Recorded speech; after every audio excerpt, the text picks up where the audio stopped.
Our next speaker is another veteran of this industry, Mr. Swarup Mohanty, CEO and Associate Director, Mirae Investment Managers. Swarup has 28 years experience in financial services, being a very clued on industry professional, as well as a great speaker. I'm sure his talk, is titled MFD, Persistence, Prudence and Patience. Okay? He wanted to add persistence, prudence and patience will pay.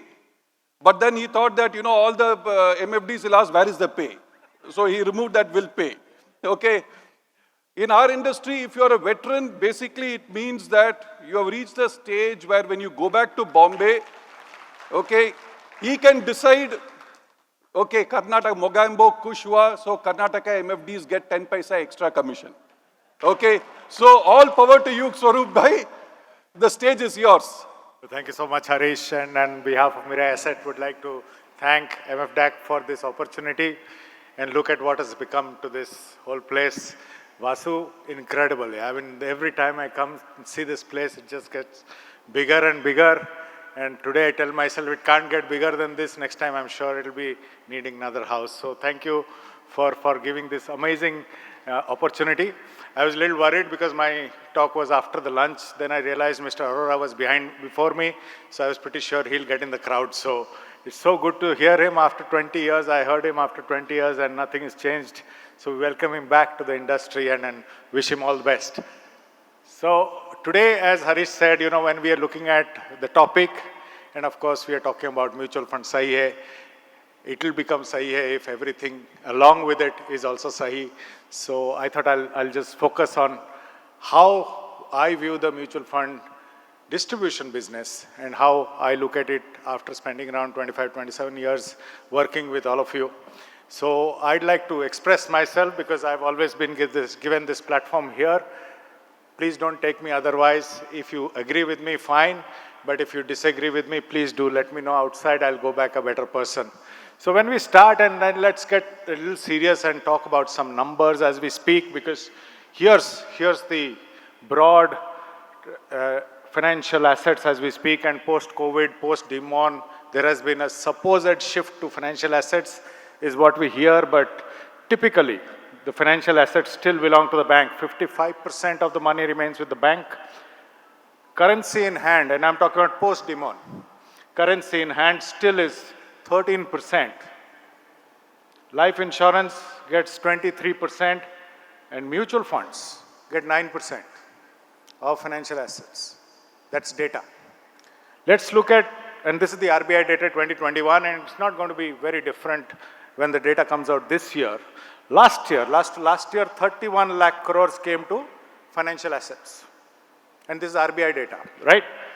Out of which deposits got 41%, bank 41%, insurance got 17%, pension got 16%, provident fund and cash, post-demon, I keep on reminding, is still 12% in people's houses. Small savings got 10% and mutual funds got 2%. That's data for you. Right? So when we look at the broad topic that we have and India growing, fact is, this is what we are getting. There is more money in your customers' houses than anywhere near us. We are nowhere near that. That's where we stand today, and that's the truth. And I'd like to base my entire discussion on this truth. Because this is India. We have 141 crore population, 134 crore Aadhaar numbers. And what it means to this country is very different because we are now biometrically identified, probably the only country which is identified at this level. 91 crores is adults. This is where we come in, 80 crore account holders. And this is our business, 43 crore PAN card holders, out of which only 8.3 crore pay tax, and mutual fund investors are 3.32 crore investors, folios that is. Just very interestingly, this mutual fund, since Mr. Arora started speaking on stage, maybe late 90s till now, is around 26, 27 years old. So in 25 years, till March 21st, we got 2.23 crore folios. Last year, we added 1 crore folios. That is why this story is shifting. 25, 26 years for 2.23 crore folios, 1 year, 1 crore folios. And that is where the story changes. Yeah, and let's explore this story a bit as we go ahead. There's a lot of talk about mutual fund distribution or MFDs shrinking, business going down, pricing is this. Fact is, MFDs own 75% of the business. 75%. Year on year. That's the share of MFDs in mutual fund business. Out of the balance 25%, we are celebrating 10 years of RIAs in India. My judgment would be 10 to 12% will be that business. So nearly 85% of the money that comes to mutual funds is advised money. Out of the 32,000 crore direct we own, nearly 40% of our direct business is advised money, RIA money. So the point I'm making is, it is still an advised business. And since I'm saying that, let's bring the elephant out of the room, right? And this is what we are discussing, and here I'll start expressing myself, because there are two NAVs now, right? Direct and regular. I've said this again, so I'm just trying to repeat it again. The management fees for both is the same. The other expenses for both is the same. We can't charge both the NAVs differentially, right? Sometimes I hear that, so I'm just clarifying. There is 2 basis points for investor education, and the difference between regular and direct is the brokerage, which is the selling and distribution business. So here's the question. The investor has a choice for both. You are here. Why should he or she come here? That is the business, right? I've taken this from the famous Carl Richards slide of behavioral guide. I'm calling it the distributor or the advisor gap. What is this gap? And why should an investor be on this side and still 80% of the business, 75% is still on this side? How will it retain 75% and probably go to 80, 90% is what in the next 25 minutes I'll discuss. Because when I think Ashish talked about it a little earlier, there are a lot of things which probably the fintechs can do, or any machine can do, or a person can do directly by sitting on Google. Google has power, and a fairly knowledgeable, a decently knowledgeable person can do a lot of these things. Invest in a fund with lower expense ratio, probably do a little bit of portfolio rebalancing himself or herself, and build a good diversified fund. You need 4 or 5 funds and hold on to it. That's what you need. This is not a very complicated business. Now, there are enough apps which are giving us, all bank apps, tell us how we are spending. You can add an STP, SIP on your own. The direct SIP book in the industry, I think, is number 4 or number 5, and it's growing by the day. You can do it on your own. But what you can't do is where the question is the planning part, the advisory part, and post the AIS. Lot has changed for you people on the tax advisory. Gone are those days when you could hide something behind and let it go. After filing my tax also, I got an email last week that these are your transactions, can you verify? And I'd missed out one transaction, that is why I got that mail. So there is no place to hide. How do you handle that is something only a physical connect or maybe an advice or an intermediary can do, is a reality. And that's where the blue part is where you come in. Anybody know this person? The photograph that I put up? Anybody? Wonderful. Thank you so much for saying that, because when I heard this, then I would be very disappointed. One of the best financial writers that I've come across. I read Nick Mirae when I was 26. I think Harish also read it at that point of time, maybe at that time, not the same age. The point I'm making is Harish probably is a little older to me. Yeah. But Nick Mirae has said something very interesting, and please take it in the right spirit, because the truth. He says that the investor is never risky. What does he say? The advisor is risky. Right? Think about it. The investor is never risky. The advisor is risky, is what Nick Mirae says. And we'll discuss a little deeper into this possible aspect of your business. Because what is the key to success? Think about it. What is the key to success for a good mutual fund distributor or an advisor? And I believe it is the ability to differentiate one's own risk profile from that of the client which is key to a distributor's success. I have learned it the hard way. I'll give you two examples of my life. I always believe that investment is for optimists, equity investment is for bigger optimists. So I believe that when you invest in equity, you go for the upside. I could not understand till 2-3 years ago what is this downside protection in equity investing. Because market girega to hum bhi girenge. But slowly but surely, there was this large group of distributors and investors who were looking for this risk mitigated category from us. It took me a long while, and I was a big critic. I stand here and I admit that I was probably the biggest critic of this category called BAF. But who am I to bring my thought and my risk profile into my fund management? If my fund management is ready to deliver that product, who am I to come between that? And that's a very late realization. The other realization is when you take a 25, 26-year-old active manager, and when you look at global data coming in that passive is also a business, the immediate reaction is no, passive does not exist. It is a business for active managers. Then it took me a long while to realize that in this pursuit for alpha generation, you are taking the risk of underperforming the market. And there is a large set of investors developing who are not willing to take that risk. They want to buy the market. Who am I to come in between? I am a product manufacturer. I give you a good product. Where he or she invests is dependent on you. My product should be good. My job ends there. But for a long part of my life and also in Mirae Asset, I was bringing my risk profile into my product basket is a reality. And I realized this when I was putting up this slide. It is when you start differentiating that your client gets a portfolio of his or her choice, not a portfolio of your choice. Because the client's goals are different, everybody's life is different. So everybody's portfolio is different. What are the hindrances to that? And correct me for saying, the first one is this rush for alpha.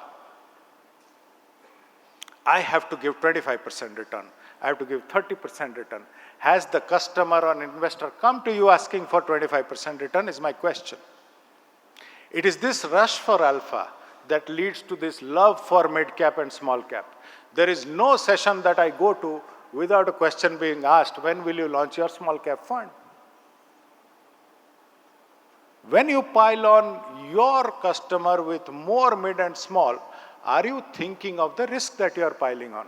When we start our journey as investment professionals, we start thinking it is a business of return generation. Over a period, we realize that it is a business of risk mitigation.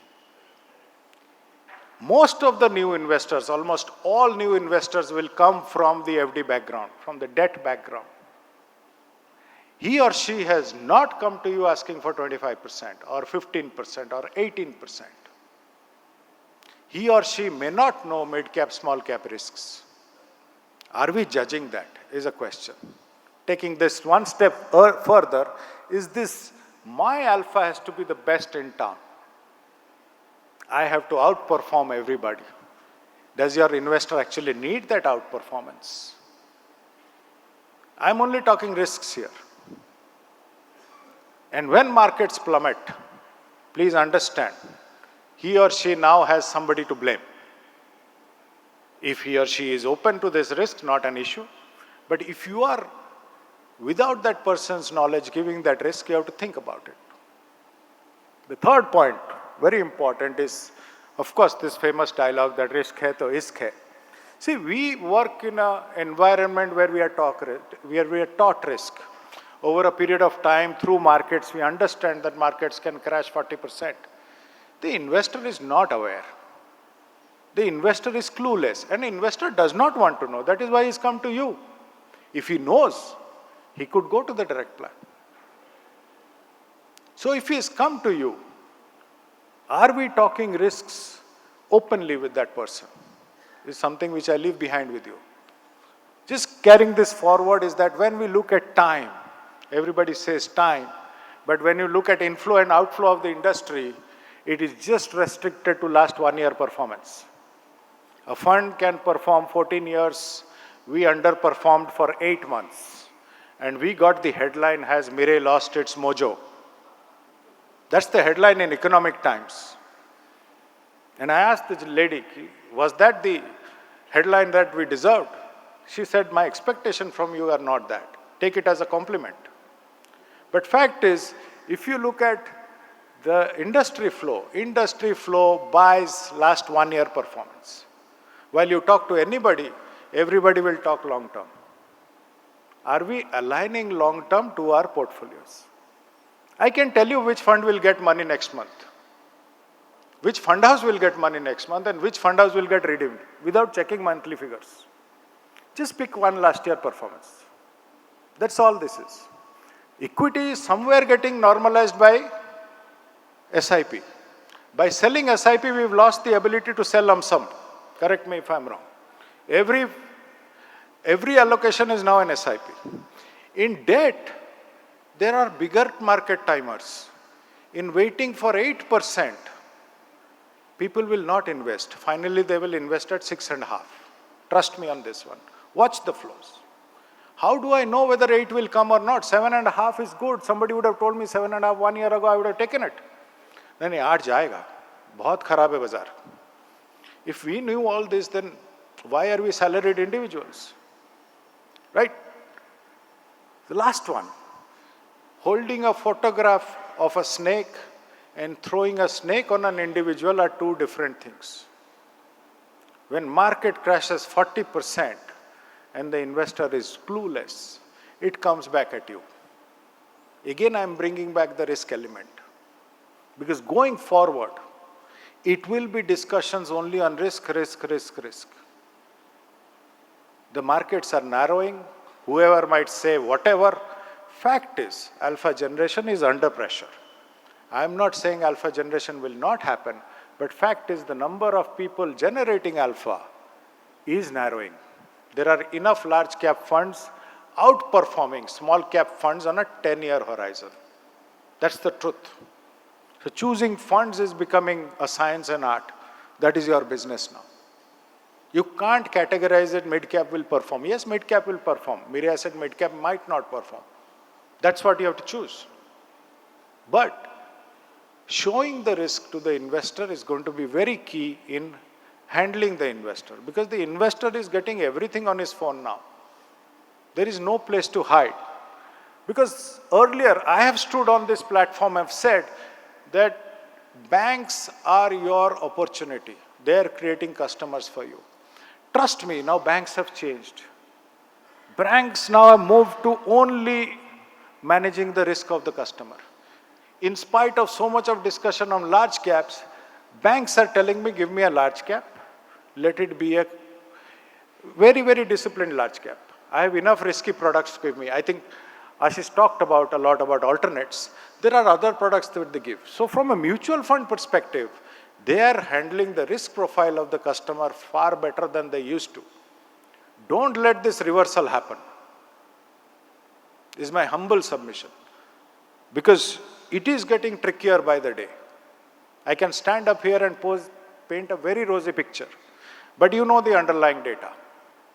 Right? Because why I feel it's very important for you, because you guys are the best. You guys were the first to move to a full trail model. You understand the investor language. And that investor language is not necessarily English. Right? You understand, like, you are the trust. It's not a brand. It's you. You know the entire history of the customer. You are the first to educate. You are a one-stop person. More important, you are like a full service model which nobody, no other category provides, which you provide. That is why I feel you have the biggest advantage going forward. And in the world, India is very unique in having this large number of MFDs, individual MFDs worldwide. No country has this. And if you combine this and handle the risk part of the customer, nothing can stop you going forward. Because these will be challenges for you. And let me spell out some of the challenges in my view. The first one is continuity. I was very happy to meet a young son, because a lot of people ask me what is a good MFD model. I said when the second generation takes over, it's the perfect MFD model. Do you give continuity to your customer? How do you give it? Because you also have a life. That's going to be a challenge, because I've been meeting some of you for 20, 25 years. I have 9 years of life left as a working capacity. Do you give continuity to your customer? Banks give, or large houses give. I leave on to you after this presentation whether direct is a threat or an opportunity for you. Because when you have falls like 40%, they have nobody to blame. A lot of redemptions also happen. We've gone through that last year. I want to spend 2 minutes on products. Lot will be discussed on active and passive. And active and passive story in India is not about cost or alpha generation. Please understand, after the categorization of funds, there are that many ideas an active manager can get. But on the passive side, I can get 200 ideas. I can give you Nifty 20, somebody can give you Nifty 20 low vol, somebody can give you Nifty 20 high vol, somebody can give you Nifty 20 equal weight, n number of permutation combination. Just give you a small idea. Next 50 is not owned by any active manager, because no fund is benchmarked to next 50. Next 50 is a powerful portfolio. Hence, the industry last year launched 200 products. Probably next year it will launch 400 products. You decide whether you want to be on either side. It's your call. But both sides will exist. Both sides will grow. Don't get into this noise of active versus passive, please. In India at this moment, there is enough talent to give alpha. At the same time, there is enough talent to give you fantastic stories on the passive side. And that is how it will unfold. Whether the benchmark is more active or not is something which you have to, the more you get into the benchmark story, the more messed up you will be. The more you automate, the better for you. And the last point I'll make here is complacency. The growth in AUM is always a hindrance. It slackens you. I just heard that very good 1 lakh crore of AUM. The moment I hear that, I tell myself 1 lakh crore of redemption. That's the truth. If I don't perform, we'll get redemptions. It's just a matter of time. You cannot become complacent. And some of you who are becoming bigger, your growing trail is your biggest problem, let me tell you. Just keep that aside. Keep that out of your mind. India is growing on this side. Make the best of this growth. And this is what will happen going forward. Your game will move from market-based to need-based. Are you genuine asset allocators? Here's something I leave behind for you. Do you talk about their cash flows, or are you predicting their cash flows? Or are you generating a future cash flow for them by showing them a possible need? Sir, ये गाड़ी था थोड़ा upgrade कर लेते हैं, अगले 3 साल में ले लेंगे. Can we start 20% to the SIP? If you add, you have a 30,000 rupees SIP going. If you add 10,000 to it, no, you can achieve this. Trust me, everybody has money. We get 30,000 rupees SIP because we ask for 30,000. I've never participated in the 1,000 rupee SIP per app because I didn't want to ask for 1,000 rupees only. Right? You ask for the money, you will get it. But you can cleverly build good future cash flows for you. Are you a market forecaster or a goal forecaster? If you are a goal forecaster, you will create the future cash flow. And you will create a reverse money for yourself by predicting the person's life, or maybe showcasing an aspirational life to the person. Sir, इस साल ये किए ना, 5 साल बाद अपने ये करेंगे. Everybody wants to lead a better life, right? And my learning from COVID is different goals have different asset allocation. I'll just describe that. This is the story. 10 lakh, there was some story that if you want to retire in India because you work for 30 years to retire for 30 years, live for 30 years, if you die in 30 years, it's fantastic. If you don't die, there's an issue, right? For 30 years, if I put 10 lakhs at 12% compound, in 30 years you get 3.7 crores, just basic mathematics. Now post-COVID, they want to buy a phone. Now there are 2 types of phones in India, iPhone and rest. Everybody wants an iPhone, right? You give him 1.5 lakhs from this money, he loses 48 lakhs on the overall portfolio. So 1.5 lakh of phone today in 30 years is actually taking away 48 lakhs from his retirement kitty.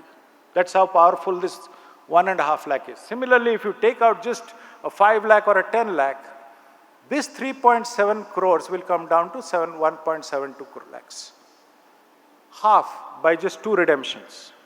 So the point I am making, and this is my request, so if you want to put a portfolio which you don't want to touch and grow, never redeem from that portfolio. If you want a portion which you want to redeem or actively manage, I'm not using the word churn. If you want to keep that, then keep it separately. Because his redemption, trust me, is impacting your trail. Your trail could have been 3.7 crores. It comes down to 1.72 lakhs, 1.72 crores. With every redemption, you lose the compounding impact of your trail also. Think about it. So if you want to create that long-term trail for yourself, keep aside a part of the portfolio which you will not touch. That is how you'll retain the, and do your maths. There's a lot of discussion on pricing. Harish talked about 10 basis points. Do your math on 10 lakh going to 3.7 crores on 30 years and 0.5 trail. 0.5 trail. It's a business of growing and compounding, nothing else. But how do you achieve it? And here's my basic thing of patience, prudence, and persistence, because you segregate your portfolios going forward, not one portfolio. Most of the people have one portfolio. You declare that you are beyond an advisor, do his KYC, do everything. It's not just the portfolio.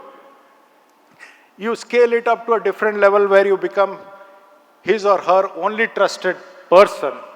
And how do you achieve it? Let's look. This is what is the fund which came with the 0%? The ETF provider globally. I'm sorry. This is that slide. Sorry, I remember. It said that Vanguard slide, which we've taken inspiration from, the behavioral aspect of yours creates the biggest impact. It's easy to say it will be 3.7 crores. It will be 3.7 crores only if he or she stays. It's your job to make him or her stay. The asset allocation adds almost 75 basis points to the overall returns. Portfolio rebalancing is equally powerful. Probably next time I'll give you a slide of how the hybrid has added 3% alpha just by rebalancing it every year and bringing it back to 70-30. Fund expenses, lower fund expenses, and I'm not talking about passives, please. I'm talking about a large cap at 1.75 versus a large cap at 2.25. Do you think about it? Do you pick a performing large cap at 1.75 over a non-performing 2.25? Because there are enough large caps which are beating enough small caps on a 10-year horizon. Please check the data. By doing that, you can add another 40% basis points to the client. But asset allocation, choosing fund, forming the portfolio is your job. It does not add any alpha to the investor from the investor's perspective on you. He or she believes that's your job. So how will it work? You get the money, right? You first allocate. After allocating the investment amount, you then look at the fund expense ratio and build a portfolio which is suitable for from the expense part. From that, you then rebalance the portfolio periodically. Over that, you then bring in your own behavior so that the person stays invested. Not in the fund, but in the market. Commitment to investing is perpetual. Commitment to the underlying is not perpetual. That is where you come in. In the rebalance, some fund is not doing well, you can redeem. But the redemption money should go into the respective asset class category. More important, if you do this over a period of time, is how you communicate your alpha. And this is how it compounds. It takes years. And suddenly, after a while, this is what shows up. And that is why it is persistence, prudence, and patience. You have to have the patience and the confidence to take the customer through these 5 allocated processes. And when you do this, you are able to communicate your alpha. Because trust me, the alpha is not the fund. If you want to make me the alpha, I am ready to become the alpha. If you make me the alpha, then you should not complain about the direct plan. If you do this, then you become the alpha. And you decide whether you want to be the alpha or you want somebody else to be the alpha. It's a business which needs to be owned by you. And trust me, I'll be back after 4 years. If you listen to the 4 or 5 challenges, don't listen to it. Trust me, everybody in this room will double their AUM if you don't listen, because the market is growing. If you listen, we will be sitting in a room which is 6 times AUM from here. Trust me on this one. That is something which you will create. I'm not even talking about markets. It is a fantastic time to be a mutual fund distributor in India. I showed you the demographics.